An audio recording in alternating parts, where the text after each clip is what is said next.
So thank you very much, and I'm sure you are being looked after. और चुनाव आयोग ने जम्मू कश्मीर के लिए नई मतदाता सूची को प्रकाशित किया है और इस सूची को लेकर हमारे संवाददाता शब्बीर मीर ने नेशनल कॉन्फ्रेंस के मुख्य प्रवक्ता तनवीर सादिक से खास बातचीत की है। देखिए।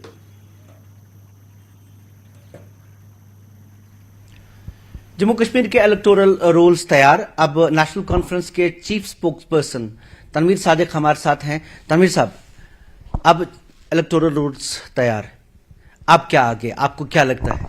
देखिए, पहले तो कल जब पता चला कि कोई 7,70,000 के करीब इंक्रीज हुआ है इलेक्टोरल रोल्स में, तो हर किसी कंस्टिट्यूएंसी वाइज हम इसको स्टडी कर रहे हैं कि इसके इम्प्लीकेशंस और बाकी चीजें क्या होंगी। पर देखिए, अब जब ये सारा प्रोसेस कंप्लीट हो गया, इनकी मनमर्जी की तरह से सारा कुछ कंप्लीट हुआ, अब मैं आपके जरिए इलेक्शन कमीशन से एक सवाल पूछना चाहता हूं कि जम्मू कश्मीर की जो आवाम है वो इलेक्शन कब एक्सपेक्ट करे, वो कब एक्सपेक्ट करे कि उनके चुनिंदा और उनके जवाबदारी वाली सरकार आए। आपने कहा इनकी मनमर्जी मुताबिक, आशंकाएं थी कि 25 लाख ऐड होंगे, मनमर्जी मुताबिक उस तरह के वो जो कंस्पिरेसी थ्योरीज हैं वो सच साबित नहीं। जब मैंने कहा इनकी मनमर्जी, बहुत पहले से ही, चाहे वो डिलिमिटेशन हुआ हो, चाहे फिर वो ये सारा कुछ, क्योंकि कुछ ना तो कोई बहाना तो था ना लोगों को डिप्राइव करना कि उनकी डेमोक्रेटिकली इलेक्टेड गवर्नमेंट हो। अब मैं कह रहा हूं जो भी अब हुआ कंप्लीट हो गया।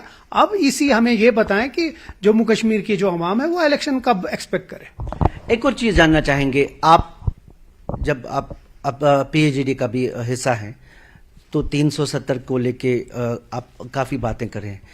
खवातीन की तादाद बड़ी है, नौजवानों की तादाद बड़ी है, क्या अभी भी आप 370 पे रहेंगे और एम्प्लॉयमेंट और जो बाकी मसाइल हैं उनको हटके उनसे बात करेंगे? देखिए, हर कोई चीज इंपॉर्टेंट है, जहां सड़क, पानी, बिजली, जॉब सब इंपॉर्टेंट है। जो सेंटिमेंट है यहाँ लोगों का वो भी इंपॉर्टेंट है। आप उन चीजों को नजरअंदाज कैसे कर सकते हैं। और जहां तक लोगों का इलेक्टोरल रोल्स में हिस्सा लेने की बात है, हम लोगों ने तो एक कैंपेन किया कि हर कोई बाहर आकर इसमें रजिस्टर करे अपने आप को। हम तो चाहते हैं कि यहाँ के लोगों की जो आवाज है वो बहुत स्ट्रांग हो, वो पूरे आवाम जो हो, पूरे हिंदुस्तान में ये यहाँ की आवाज गूंजे। तो हम तो इसके खिलाफ कभी नहीं थे। हम ये चाहते हैं कि अब 4.5 साल हो चुके हैं, 4.5 साल के बाद भी जम्मू कश्मीर की आवाम हैज बीन डिप्राइव्ड उनका एक इलेक्टेड गवर्नमेंट, कोई रिस्पॉन्सिव गवर्नमेंट के लिए। अगर आज भी अब जब ये सब कुछ कंप्लीट हुआ, हमारा तो सवाल यही होगा, जो लोगों का सवाल है कि भाई हमें कब वो टाइम मिलेगा जो हम अपनी चुनिंदा सरकार लाए, रिस्पॉन्सिव सरकार लाए। कई लोग ये मानते हैं कि जो यूथ है वो उनकी प्रायोरिटीज जॉब्स है, उनकी प्रायोरिटीज उस पर नहीं जाना है कि आप 370 पे लड़ेंगे। देखिए, जैसे मैंने कहा, हर कोई चीज इंपॉर्टेंट है। हमने कभी ये नहीं कहा कि यहाँ के जो नौजवान हैं उनके जॉब्स इंपॉर्टेंट नहीं, बिल्कुल इंपॉर्टेंट है। हमारा फिर ये सवाल होता है कि 2019 से अभी तक कौन सा ऐसा रिक्रूटमेंट हुआ, कौन सी ऐसी जॉब पैकेज आया जम्मू कश्मीर के लोगों के लिए। क्योंकि हमें तो ये बताया गया था 2019 के बाद यहाँ के जो नौजवान हैं उनके लिए बेरोजगारी खत्म हो जाएगी, उनके जॉब्स वापस आएंगे। आप मुझे ऐसे बताइए, जो भी पिछले कोई जॉब, जो भी एडवर्टीजमेंट हुआ था उनको कैंसिल किया गया। तो इसीलिए हमारा फिर से वही होगा कि जो वादे किए थे वो तो पूरे नहीं किए। अब जो चुनिंदा सरकार है वही अपने वादे जो है वो पूरे करे।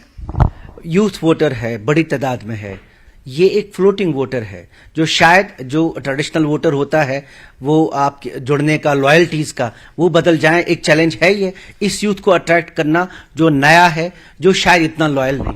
मैं ये समझता हूं कि जम्मू कश्मीर का जो ये नौजवान वोटर है बहुत समझदार है, डिजिटल एज का है, पढ़ा लिखा है। क्या नेशनल कॉन्फ्रेंस खवातीन को अपनी नुमाइंदगी देगी? देखिए, जहां तक हमारे पहले भी, अगर आपने जब भी नेशनल कॉन्फ्रेंस की हुकूमत थी, वुमेन्स की रिप्रेजेंटेशन हमेशा हुई, चाहे फिर वो म्युनिसिपैलिटी में भी था या चाहे सरपंचों में। असेंबली में 1 या 2 थे। देखिए, एटलीस्ट नॉमिनेट तो हम करते थे। वो वक्त भी आएगा जहां हम चाहेंगे कि जितने भी हमारे खवातीन हैं वो इसमें आ जाए। और ये भी समझिए कि जम्मू कश्मीर नेशनल कॉन्फ्रेंस एक वाहिद तंजीम है जिसका एक फुल फ्लेज वुमेन्स विंग है और वो भी मोहल्ला लेवल तक है। तो जहां तक आपकी बात है, उनकी रिप्रेजेंटेशन बहुत इंपॉर्टेंट है, वक्त आने पे वो भी होगा। लेकिन ये भी एक बहुत खुशाइन कदम है कि आज जो हमारी खवातीन है उनने अपने आप को रजिस्टर किया वोटर्स में, एक बहुत ही पॉजिटिव साइन है, हम उसका वेलकम करते हैं। नेशनल कॉन्फ्रेंस में डॉक्टर फारूक अब्दुल्ला साहब ने कहा कि मुझे हटना है क्योंकि मैं चाहता हूं कि नई जान आए, यूथ आए। कहीं नजर आपकी ये इसी पे तो नहीं थी कि अब नौजवान बड़ी तादाद में आ रहे हैं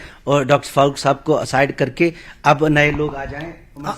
संभालें? इसका जवाब मैं आपको 1 दिसंबर को दूंगा, जब यहाँ का नॉमिनेशन जो हमारा होगा प्रोसेस वो कंप्लीट होगा। उस वक्त आपके पास भी बहुत सवाल होंगे और मेरे पास भी कुछ जवाब होंगे आपको देने के। शुक्रिया तनवीर सादिक साहब, जो हमें बता रहे थे कि जिस तरह का ब्रेकअप हुआ है, जिस तरह के नंबर्स आए हैं, पार्टी उसी हिसाब से अपने आगे बढ़ेगी और चाहेगी कि अब की बार ज्यादा लोग पार्टिसिपेशन करें ताकि उनके पसंद की जमहूरी सरकार आए। अयूब खान के साथ शब्बीर अहमद, न्यूज़ 18 श्रीनगर। वहीं पीडीपी